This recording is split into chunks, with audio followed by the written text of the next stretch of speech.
ஆண்டவரும் இரட்சகருமாகிய இயேசு கிறிஸ்துவின் இனிய நாமத்தில் உங்கள் யாவருக்கும் அன்பின் வாழ்த்துக்களை தெரிவித்துக் கொள்கிறேன். அருமையான தேவ பிள்ளைகளே, இந்த புதிய நாள் புதிய நம்பிக்கை, நியூ டே நியூ ஹோப், இந்த டெய்லி டிவோஷன் மூலமாய் இந்த பரிசுத்தமான ஓய்வு நாளில் உங்களை சந்திப்பில் நான் மிகுந்த மகிழ்ச்சி அடைகிறேன். அல்லேலூயா.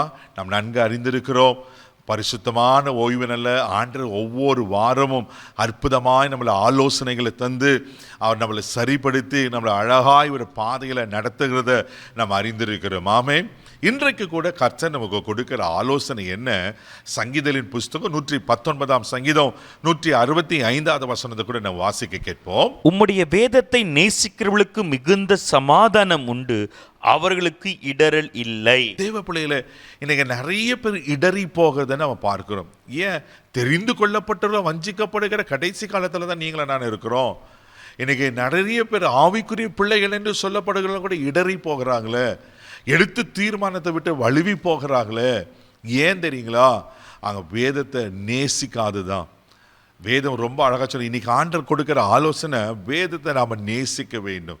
அப்படி நேசிக்கும் போது தான் நம்ம இடராமல் இருப்போம், நமக்கு கொடுக்கப்பட்ட அந்த சமாதானத்தை காத்துக்கொள்வோம்.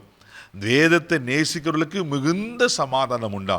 இன்னைக்கு எத்தனை குடும்பங்களில் சமாதானம் இல்லை, எத்தனை தனிப்பட்ட வாழ்க்கையில் சமாதானம் இல்லை. இன்னைக்கு இந்த சமாதானத்துக்காக தான், இந்த நிம்மதிக்காக தானே உலகம் அலைஞ்சு கொண்டிருக்கிறது. எங்கேயோ போய் தேடிக்கொண்டிருக்கிறாங்க. ஆனால் ரொம்ப சிம்பிளாக சொல்லப்பட்டிருக்கு, இந்த வேதத்தை வேதத்தை நேசிப்பது என்பது என்ன? வேத வசனங்களை வாசிப்பது, இந்த வேத வசனங்களை தியானிப்பது, இந்த வேத வசனத்தின்படி தன் வாழ்க்கையை அமைத்து கொள்வது, இந்த வார்த்தையின் மேலே நம்ம கட்டப்படுவது தான் தேவ பிள்ளைகளை நேசிப்பதற்கு அர்த்தம். இன்னைக்கு வேதத்தை நேசிக்கிறலா இருப்பீங்கன்னா நிச்சயமாக சொல்கிறேன், மிகுந்த சமாதானத்தோடு இருப்போம். எந்த காரியத்தில் நம்ம இடறி போகவே மாட்டோம். அப்படி நம்ம இடறி போகிறதா இருந்தாலும் ஆமென், ஆண்டவர் அழகான பாதையில் வழி இதுவே, இதிலே நடவுகள் என்று ஆண்டவர் சரியாக நடத்துவார். அதே சங்கீதம் 119:34 வசனத்தை கூட நீங்கள் வாசிப்பீங்கன்னா அங்கே இன்னும் அழகாக சொல்லப்பட்டிருக்கோம். வாசிக்க கேட்போம். எனக்கு உணர்வை தாரும், அப்பொழுது நான் உமது வேதத்தை பற்றி கொண்டு என் முழு இருதயத்தோடு அதை கை கொள்வேன். ஆமென். பாருங்க, ரொம்ப அருமையா இருக்கு பாருங்க. எனக்கு உணர்வை தாரும், அப்பொழுது நான் உமது வேதத்தை பற்றி கொண்டு என் முழு இருதயத்தோடு உம்மை கை கொள்வேன். தேவ பிள்ளைல ஆண்டவரை வைத்திருக்க அடிச்சுவடுகளை, ஆண்டவரை நம்ம பின்பற்ற வேண்டுமென்னா, ஆண்டவரை கை கொள்ள வேண்டுமென்னா, ஆண்டவரை வார்த்தைகளை கை கொள்ள வேண்டுமென்னா வேதம். அப்போது நம்மளுக்கு உணர்வுள்ள இருதயம் வேணும். என்ன உணர்வு?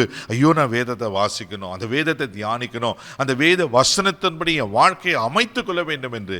இன்னைக்கு நிறைய பேருக்குள்ள அந்த உணர்வு இல்லாதனால தான், இருதயம் மழுங்கி இருக்கிறனால தான், சிந்தா மழுங்கி இருக்கிறனால தான் வேதத்தை குறித்த ஒரு வெளிப்பாடு இல்லை, வேதத்தை குறித்த ஒரு ஆமென் ஒரு பயம் இல்லாமல் நாம் வாழ்ந்து கொண்டிருக்கிறோம். தேவப்பிள்ளையில இன்னைக்கு அந்த உணர்வு மிக மிக அவசியமாக இருக்கிறது. அதே சங்கீதம் 119:105 கூட நீங்கள் வாசிப்பீங்கன்னா ரொம்ப அழகாக சொல்லப்பட்டிருக்கோம். வாசிக்க கேட்போம். உம்முடைய வசனம் என் கால்களுக்கு தீபமும் என் பாதைக்கு வெளிச்சமுமாய் இருக்கிறது.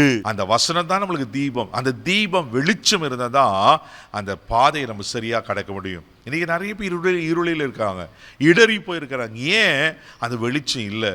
தெய்வ பிள்ளையில இப்படி வசன கால்களுக்கு தீபமும் பாதைக்கு வெளிச்சமாக இருக்குன்னு சொன்ன போல, இந்த வெளிச்சத்தில், வேதத்தின் வெளிச்சத்தில் நீங்கள் வாழ்வீங்கன்னா நான் சேலஞ்ச் பண்ணி சொல்கிறேன், நிச்சயமா உங்க வாழ்க்கை ஆசீர்வாதமா இருக்கும். அதே சங்கீதம் 119:11 சொல்லப்பட்டிருக்கு, உமக்கு விரோதமாய் பாவம் செய்யாதபடி உங்கள் வாக்கையின் இருதயத்தில் வைத்து வைத்தேன் என்று. அப்போ நம்ம பரிசுத்தமா வாழணும்னா, பாவம் செய்யாம இருக்கணும், தேவ சமாதான இருதயத்தை காத்துக்கொள்ள வேண்டுமன்னமா, எந்த காரியத்தில் இடறி போகாம இருக்கணும்னா வேதத்தின்படி வாழுங்க, வேதத்தை கை கொள்ளுங்க, அந்த வேதத்தை நேசிங்க. தேவ பிள்ளையில உங்கள் வாழ்க்கை ஆசீர்வாதமாக இருக்கும். கண்களை முடி நாம் ஜெபிக்கலாம். அன்பு தகப்பனே, உமக்கு நன்றி சொல்லி துதிக்கிறோம். சோதனப்பா, உங்கள் வேத வசனங்களை நேசிக்கிற ஒரு உணர்வுள்ள இருதயத்தை தரும்படியாக நாங்கள் ஜெபம் பண்ணுறோம்ப்பா. அப்பா, அந்த வசனத்தின்படி எங்கள் வாழ்க்கை அமைய, வசனத்தின்படி வாழ உதவிச்சு இந்த ஓய்வினால் நீர் கொடுக்கல இந்த ஆலோசனைக்காக உமக்கு நன்றி சொல்லுகிறோம். இந்த நாள் முழுதும் கரம் பிடித்து நடத்தும் பாதுகாத்துகள், எல்லா தீங்குக்கும் விளக்கி காத்துகளும் இயேசுவின் மூலம் ஜெபம் கலப்புதாவே. ஆமென். வசனத்தின்படி வாழுங்க. God bless you.